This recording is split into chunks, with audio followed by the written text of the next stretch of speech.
Hey everybody, and welcome to Leia's Lair. Here's our review of the Andor Series, episodes 4 and 5. We hope you enjoy. Yeah, so we didn't do a review for last week, so let's just get into both episodes now right at once.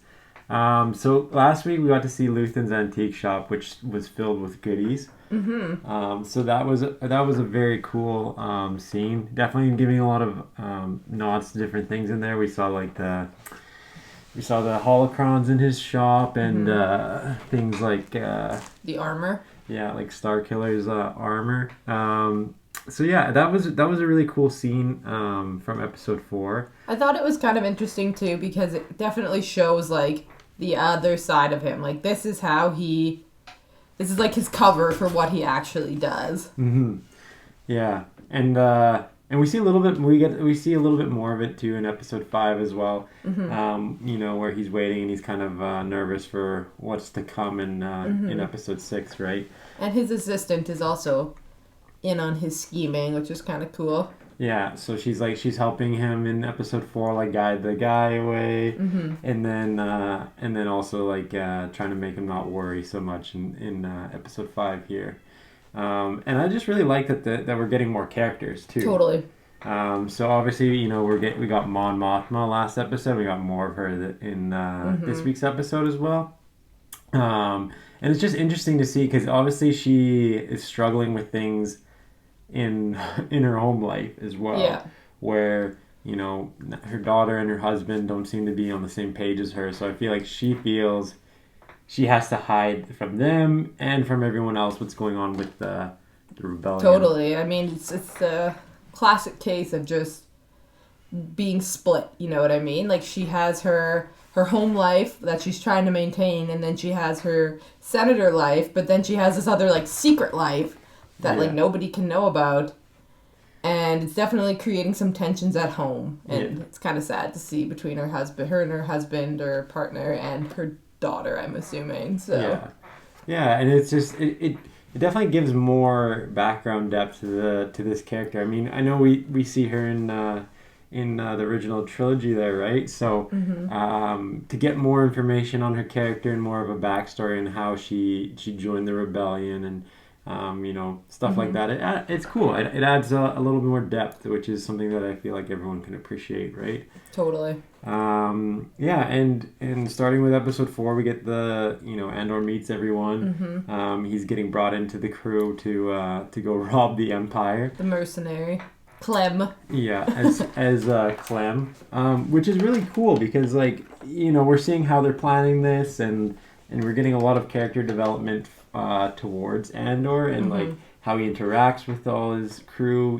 Can they trust him and that, and it's just, for me, what I like is like how, I don't know why I find this surprising, but I guess I kind of figured like before he was really part of like the rebellion, he would be a bit more like naive towards things. But he's got so much knowledge on literally like everything. Like he's like, oh yeah, this, yeah, I know that. Oh yeah, that, yeah, I know that too. Like he just, these were things that maybe I thought he learned once he joined the rebellion, but that's obviously not the case. Like he's very like skilled in his own way from his past, even before he joins the rebellion. Yeah. Well, I mean, and they in the first couple episodes they have those flashbacks, and we know that certain things have happened to him in the past, where he says he was in Minbin and things like that. So we know there is a past to him, and there's a reason why Luthen had sought him out, right? And I think that the way that they're going about this is they're showing that he has a lot of knowledge and he has been wasting it. He hasn't been putting it to good use in the sense that he's not doing anything for the rebellion. He's kind of just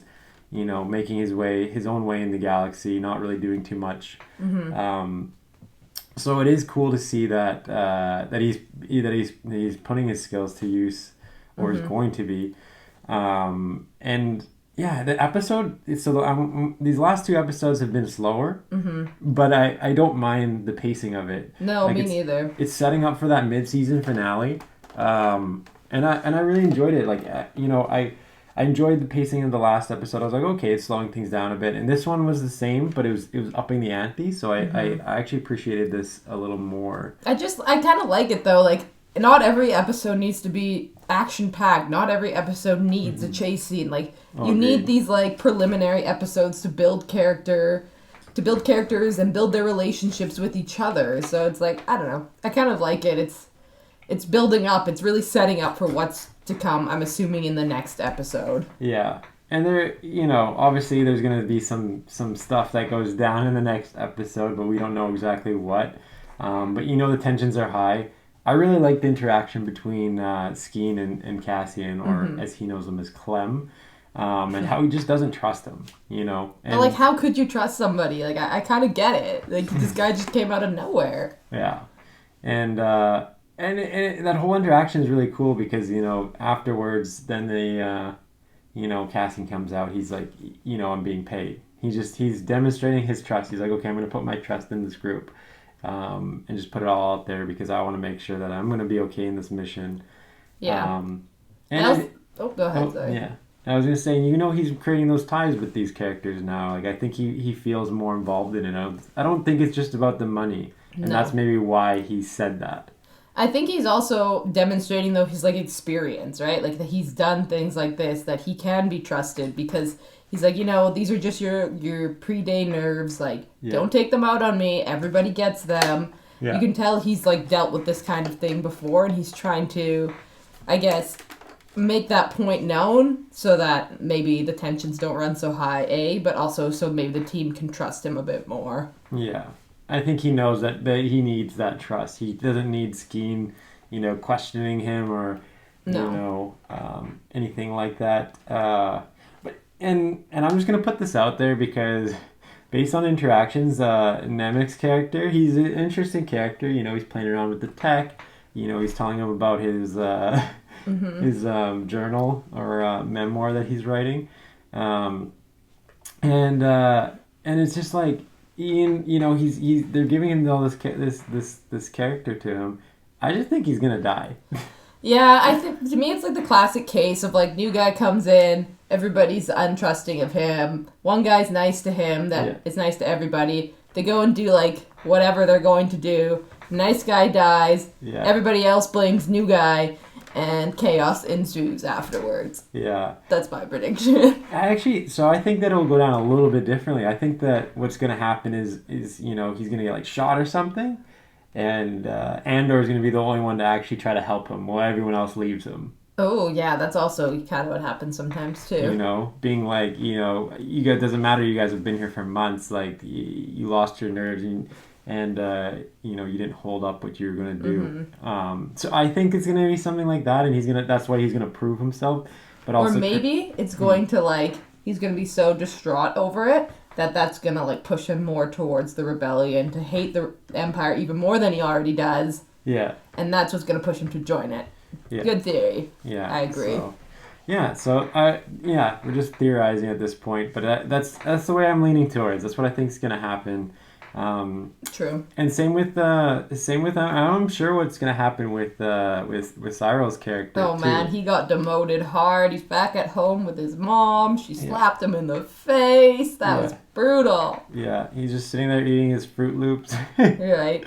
With his blue milk. Yeah. I feel like they were more like weird, like cocoa puffs or something. Yeah, it's just like, I don't know what's going on with his character. Like, his mom's telling him that she's gonna line him up for something not to do with security. So, okay, what's that going to be like? Is he going to become, I don't know, is he going to become like a politician? But then he's also like ruminating over Andor. Yeah, he's obviously stuck on this because it's led to him being at the point that he's at. And he blames, obviously, Cassian 100% for that. Yeah. So he's got a bone to pick. So it'll be interesting to see how his storyline realigns with Andor's later in the season. Yeah. It's just, it's interesting because, each episode something more and more is going on. For instance, like we got Dedra looking for the rebels and thinking, okay, this is exactly what I would do. I would spread things out. So she's on the trail, and she was a new character introduced in the last 2 episodes. But then we also got Syril's character also looking at Andor and potentially, I guess, the whole rebels as well. And then we also have what's going on the original planet where Cassian started, right? They're setting something up, the Empire. Yeah, so it's just I like it though. Yeah, I mean, yeah. What's not to like about it? It's really putting pressure on him, but you just wonder what's gonna happen. Well, are all three of these, things gonna align and come after Andor? Is he gonna have to come back to the planet and save his friends? Like, what is gonna happen? And True. I do think I like it though because it's good storytelling. Like you're just building all these different characters. You're developing them all separate, and then at some point, they're gonna have to meet. Like, it doesn't always have to follow just one. Like, obviously, Cassian Andor is like the central character, but there's other things going on in the galaxy that, at some point, are also going to affect him. And to me, that's good storytelling. Yeah, no, for sure. It's definitely thickening the plot. And yeah, I'm really enjoying the series so far. Me too. And the way that they're going about things. Yeah, and I mean, obviously, I'm looking forward to the Empire showdown and the heist. I've been looking forward to this for 2 weeks. Thought we were getting this episode, but nope. Yeah. So, and I'm assuming based on how everything's going, that's the next episode, which is already the mid-season finale. I can't believe that. I was just thinking that. That's crazy. But I guess we did get 3 episodes in a day, so maybe the next 6 will be seem a bit longer. Yeah. Well, it's just like, so, this has only been like the 3rd week. So, 4 weeks in and we're already halfway through. But we still have a lot more to cover. We're only halfway through. And then, like you said, the first 3 got released all at once. Yeah. And I'm also excited to see, after that, what's the next half of the season going to be kind of, gearing towards and more about. Is it going to go more into Mon Mothma, Dedra, Syra, all those characters as well. It's interesting to see. And then even past that, we know that there's a 2nd season. So what is that going to lead us to, and what characters are going to come out? Are we going to get Saw Gerrera soon? Like, what's going to happen? On to the review? Yeah, so in terms of a rating, I'm going to give both these episodes a combined score of 7.5 out of 10. To me, they're the building block episodes to something a lot bigger that's about to happen. But I really like seeing the character development that they're doing. Obviously, there's not a ton of action, which, I mean, not every episode needs action, but, I like that. I like a little bit of action. So I do appreciate, though, that they're taking the time to build these characters and to build their stories because it makes you more invested in them and it makes you more interested in what's going to happen in them. So, yeah, I'm looking really forward to the next episode to see what is going to come from all these building block episodes, and 7.5 out of 10. Nice. Yeah, I'm also going to give it a score of 7.5 out of 10. The last 2 episodes have been slower, like we were discussing, building up the characters, the plot. But like I said, I actually really like the pacing. Things don't need to be rushed, especially to tell a good story and get you invested in those characters. So, yeah, I enjoyed them, and I can't wait for next week's episode and to see what happens with that heist. 7.5 out of 10. Nice. And there you have it. Thanks for watching, everyone. What did you think of these episodes of Andor? Let us know down below in the comment section. And remember to like, share, and subscribe to the channel for more great videos to come. We hope to see you all again in Leia's Lair. You are not a Jedi yet.